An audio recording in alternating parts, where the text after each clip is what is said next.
বাংলার একটি ছোট গ্রাম মধুবন। এখানেই থাকত ৩৮ বছরের যুবক শামীম হোসেন। ছোটবেলা থেকেই শামীম ছিল পরিশ্রমী, কিন্তু একটি ব্যাপার সবসময় তাকে কষ্ট দিত। তার পরিবারের আর্থিক অবস্থা ভালো ছিল না।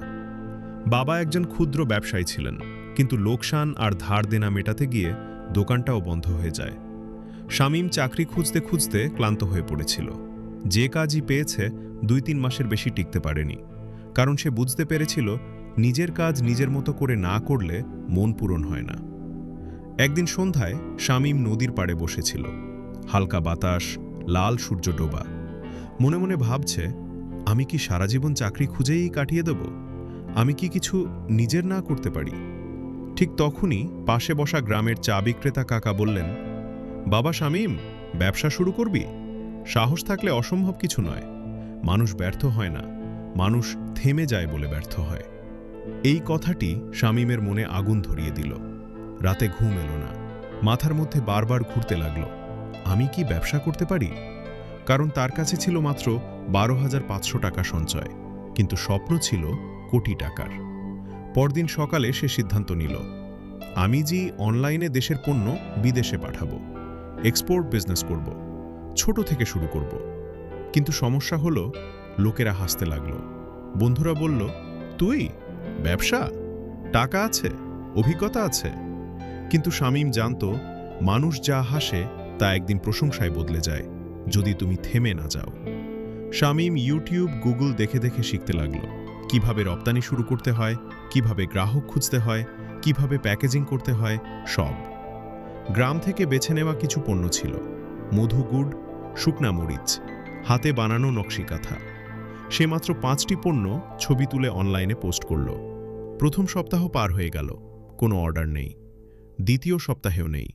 পরিবার বলতো, এইসব অনলাইন ব্যবসা চলে না বাবা। কিন্তু শামীম ভাঙেনি। তার বিশ্বাস ছিল, যতক্ষণ আমি চেষ্টা করছি ততক্ষণ আমি জিতছি। একদিন দুপুরে মোবাইলে একটি notification, first order received, USA। Shamim চিৎকার দিয়ে উঠল। মা দৌড়ে এসে বললেন, কি হয়েছে? শামীম চোখে জল নিয়ে বলল, আমার প্রথম অর্ডার মা। অর্ডারটা খুবই ছোট ছিল, মাত্র ৩ কেজি মধু। কিন্তু এই অর্ডারটাই ভবিষ্যতের দরজা খুলে দিল। শামীম পণ্যটি যত্ন করে প্যাক করল, সঠিকভাবে লেবেল লাগালো এবং কুরিয়ারের মাধ্যমে পাঠিয়ে দিল। ৩ দিন পর ক্রেতা রিভিউ দিল, amazing quality, will order again. এই রিভিউ যেন তার জন্য নতুন জীবন। পর্ব ৪, সাফল্যের সিঁড়ি। তারপর একের পর এক অর্ডার আসতে লাগল। মাসখানেকের মধ্যে তার আয় দাঁড়াল ৩৫,০০০ টাকা। ৬ মাসে তা হয়ে গেল ৮৮,০০০ টাকা। ১ বছরের শেষে সে গ্রামে একটি ছোট অফিস খুলল। যে লোকগুলো প্রথমে হাসত, তারা এখন বলে, লজিম ভাই, আমাকে শেখাবেন? এবং শামীম কখনো কাউকে ফিরিয়ে দিত না, কারণ সে জানত, জীবনে উপরে উঠলে সাথে কিছু মানুষকে তুলতে হয়। সাফল্যের ৬ মাস পর সে তার বাবার সেই বন্ধ হয়ে যাওয়া দোকানটি নতুন করে চালু করল, যেখানে তার বাবা এখন সম্মানের সাথে ব্যবসা করেন।